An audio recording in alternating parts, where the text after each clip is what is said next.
on in here. I'll wait for a couple of y'all to get up in here, man. Wait for a couple of y'all to get up in here. And then I'm gonna give y'all I'm gonna give y'all some sauce, man.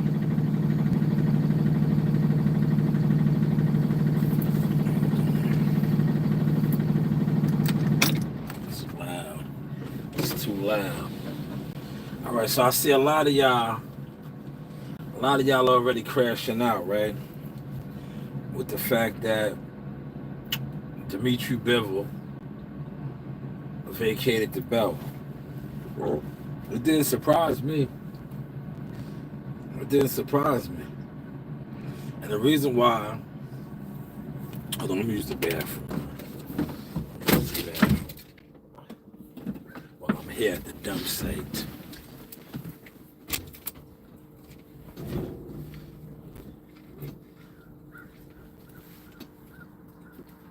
Damn.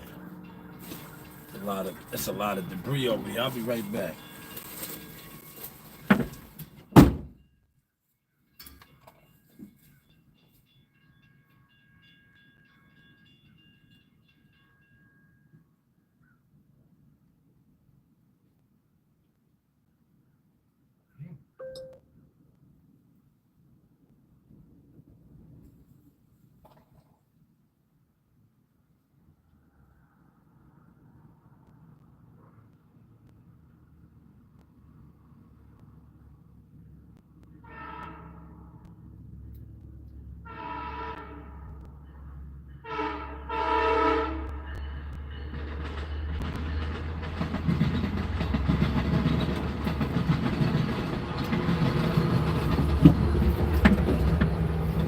Yo, it is freezing. You know, upstate New York got some snow. And the temperatures are gonna be dropping down here. It is cold out there, god damn. But so Dmitry Bivol has vacated the WBC light heavyweight title. Now, you have content creators going in right now. Everybody's going in.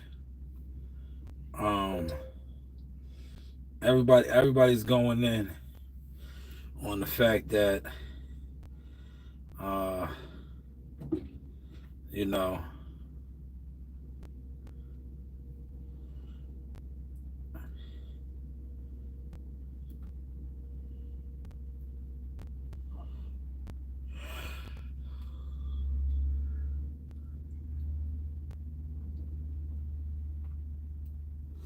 everybody's talking about the fact that he ducked David Benavidez. I don't think he ducked him. See, the narrative about David Benavidez is all off, man. He's not. There's no money in the fight. It's no money in the fight, man. See, I look at boxing on a different scale now. I look at it from a different scale, man. Like especially being somebody that does YouTube content and just seeing where the YouTube communities like logic of thinking things is everything is a duck, right? But the guy that's gonna really fund the fight, who's funding a lot of the fights, already let it be known that he'll rather see Bivol and Beterbiev again. So why would Dmitry Bivol probably just got his biggest bags, his two biggest bags messing with Turkey, go against the grain? But you're gonna get content creators on here that's gonna run with that the narrative that he ducked and that David Bennett. Like I think they need to stop pushing that now because to me it's killing his brand. Right? He didn't get the Canelo fight. They said Canelo was scared of him. Right? He went on to do a couple pay-per-view fights. I don't think he sells, man. I don't think he sells, man. And now we keep running with the same. Oh, he's scared. All these things. It's like, nah, it's not a good look, man. Because now he's a legit champion. Who's he gonna fight? Right?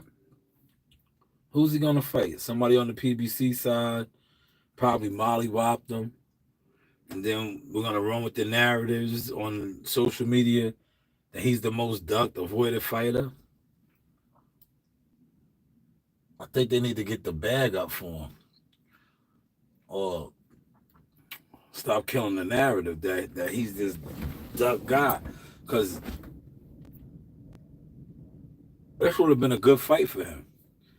But like I said, Turkey ain't willing to put the money up. And it's kind of fucked up because remember they had him over there, man.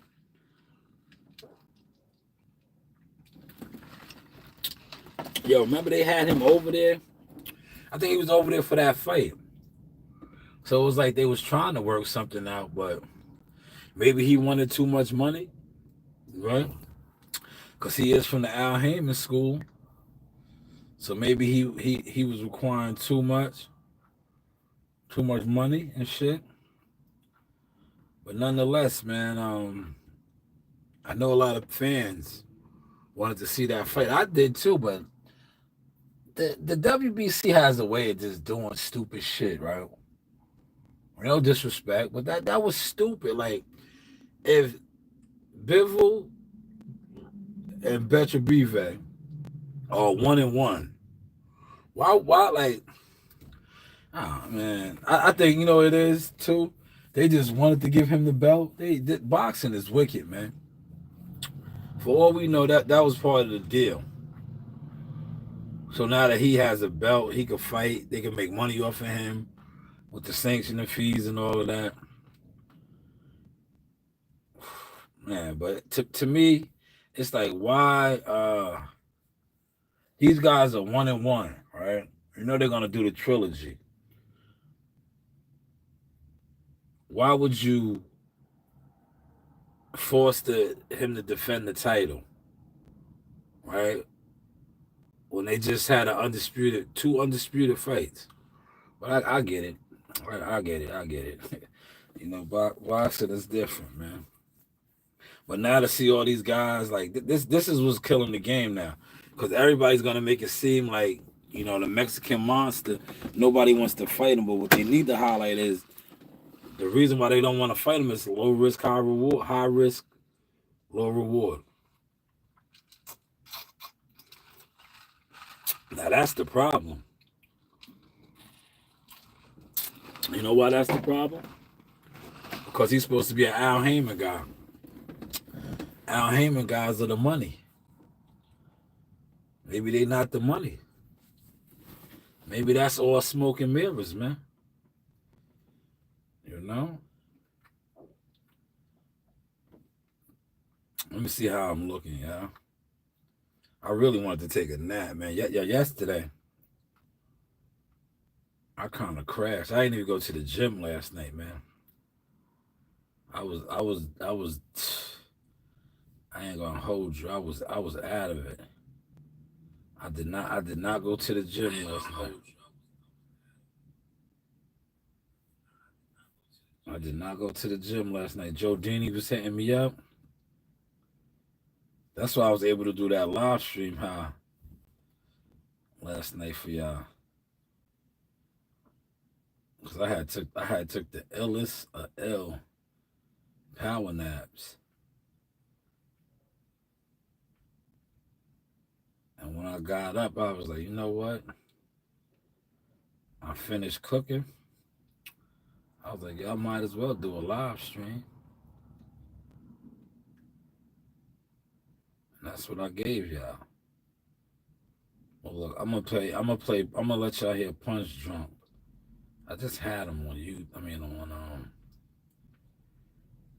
I think, what was that? He was on, I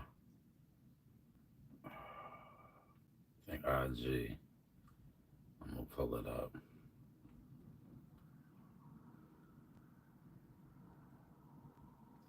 Pull it up real quick. All right. Got a little bit of time. He was on IG. Hold on. See, and look, I'm gonna read some of the comments. That's what I do. I look at the comments to see who's on point, right? And I said, okay, you got some Some smart fans over here. But this is his narrative. He's opinion of what's been going on his opinion right now is that David Benavidez is the most feared man since Iron Mike Tyson. This man is stripping the skirt of Canelo and Dimitri Bivol, and we seen the thong. We seen maxi pads. These dudes got their period. These dudes are leaking. When it comes to David Benavidez, Canelo Alvarez and Dimitri Bivol have two things in common. They're undisputed cowards. When it comes to David Benavidez. No, those are the facts. The fact is that Dimitri Bivol is an undisputed pound-for-pound fighter. The fact is that Canelo Alvarez is a fourth-division world champion, super middleweight, undisputed. One of the greatest fighters to ever live. The king of the generation. But it's also true that these dudes are cowards when it comes to David Benavidez. David Benavidez make these dudes look like bitches. All right, he said they're cowards. What's been going on? My primary opinion. His primary opinion, right? That was his primary opinion. Now, when you look at the chat, though, I seen the chat was, I mean, not the chat, the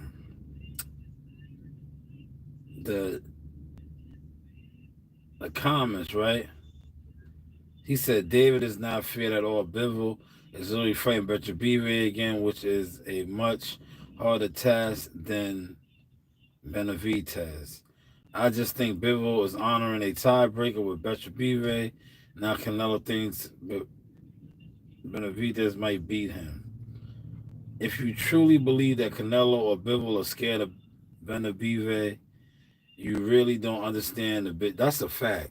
He doesn't understand. Like, that's what I was trying to say. Like, it's not that they scared of him. He don't have no money behind him like that, man. Like, they don't. It's not about that. It's like if the money is right, these guys are fighting, man. They fight. It ain't about being scared of him. It's the money. It's the money, man. Bro, look, they killing him in his comments. You're bugging. He is bugging. He is bugging, man. Like boxing boils down to money, especially when you make it that high up the food chain, right? These guys are the crumb de la crumb, man. So they're fighting for the bag. You know? It's all about the bag, man. The big bag, man. Not the little bag, the big bag. And that's what these guys want. Oh, Joe Dini called me. Let me text him, tell him I'm on the podcast at work.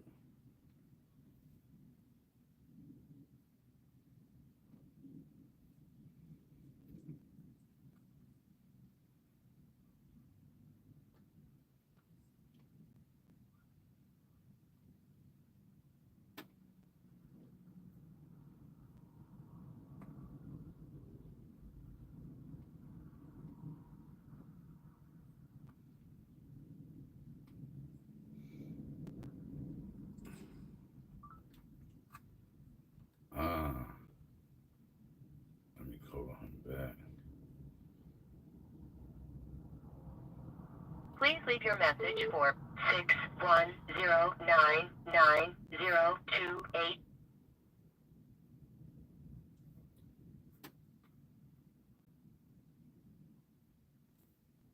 Yeah, but I already tell it. This is going to be the crash out boxing topic. This will definitely be the crash out boxing topic. And it'll probably get a lot of traction too.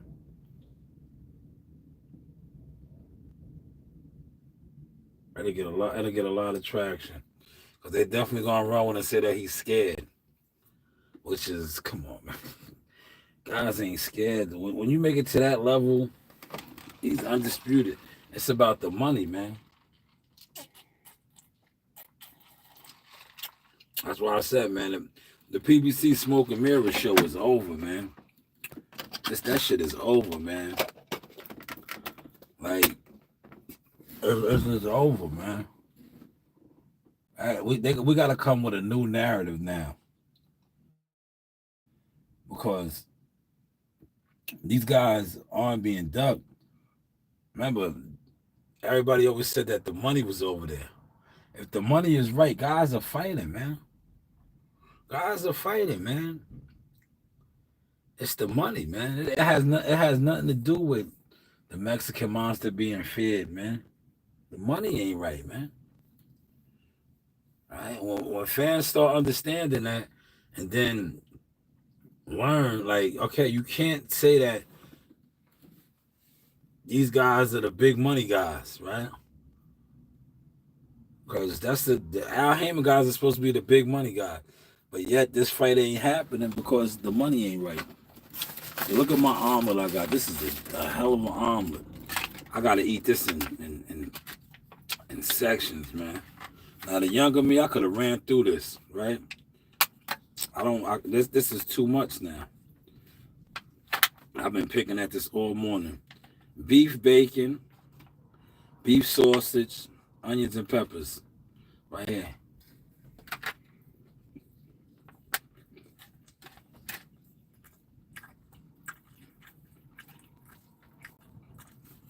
It's on point too. 3 eggs. Good protein. They make some good omelets. I was on the south side, so I went to my spot over there. They make some good omelets.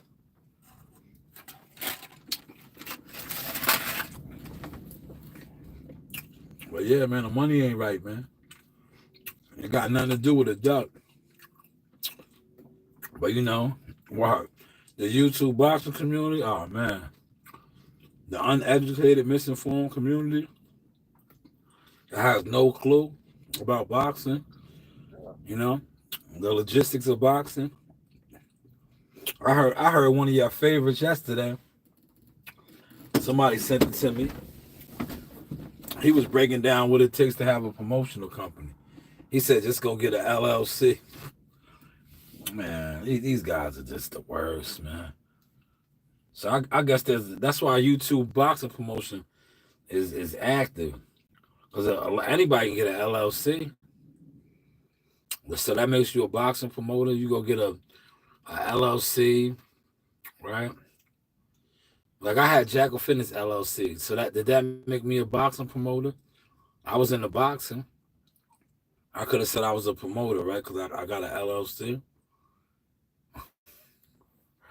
Nah, man, promoters do more than that, man. Promoters do more than just having an LLC. But that's how this guy said that shit yesterday. And I was like, you dummies be over here listening to this shit. But a lot of the guys that have all this information and the logistics and all that shit of boxing, they never really be outside. Have you noticed that?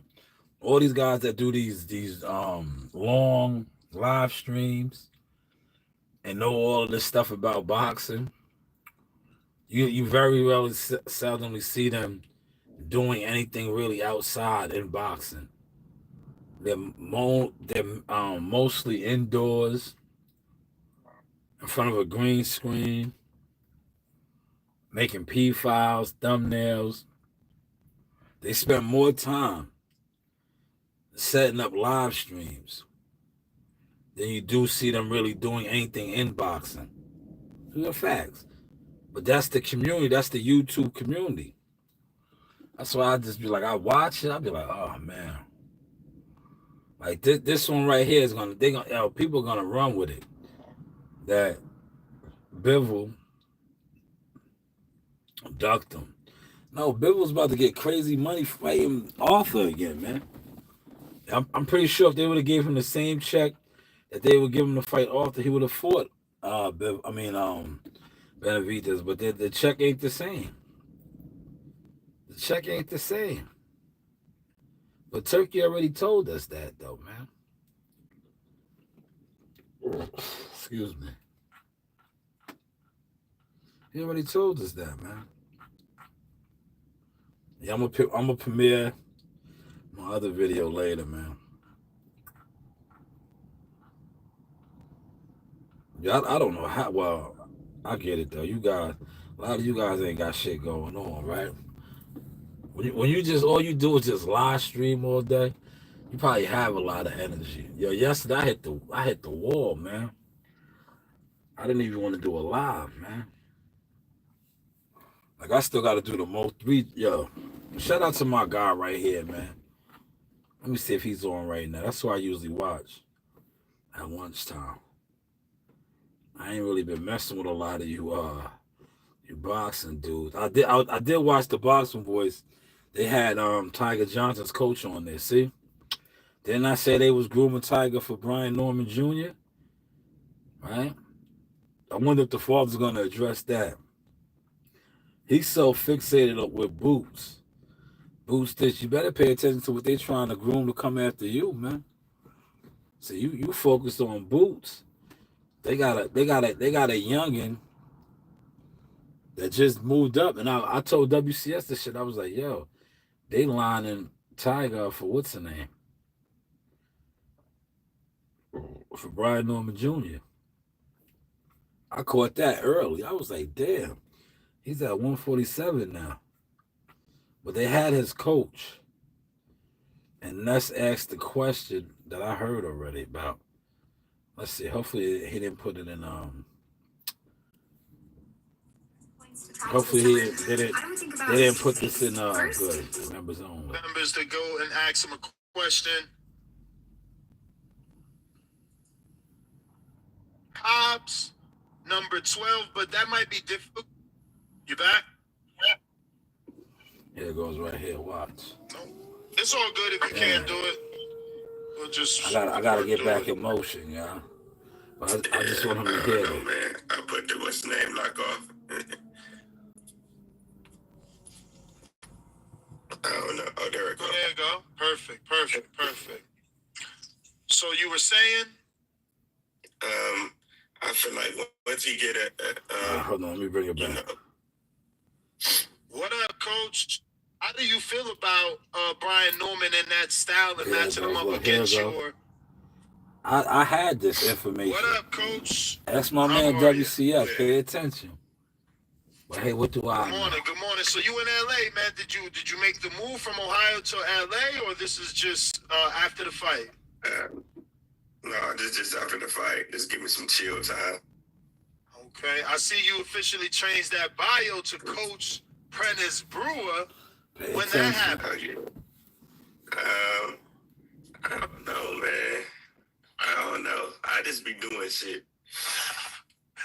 Well, obviously, congratulations on the win with Tiger. I want to say this is his best performance. I've actually was talking to Coach Brian Norman Sr.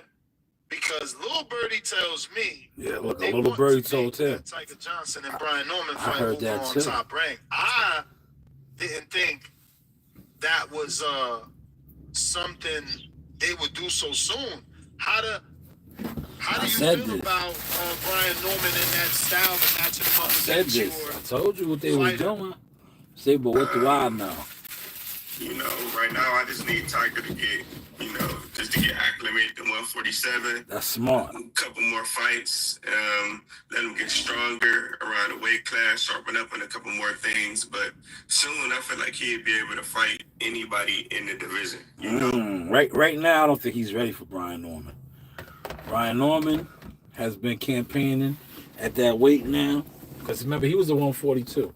But he got confidence. And he could crack. But you never know, man. A couple fights. You never know, man. Because that was Tiger's first fight at 147. He looked good.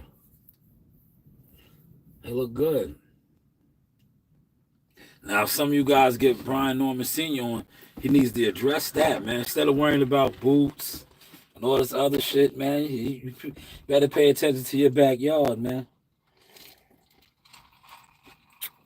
They grooming them to come after you in your backyard, man. You worried about Boots, man. Because, Boots got a good situation. I ain't going to hold you. Boots got a hell of a situation over there, man. He's always fighting close to home. They are promoting and pushing the hell out of him. I dig it.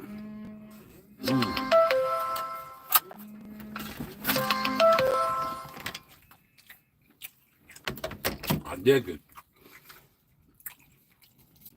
Yeah, that's a healthy omelet right there, man.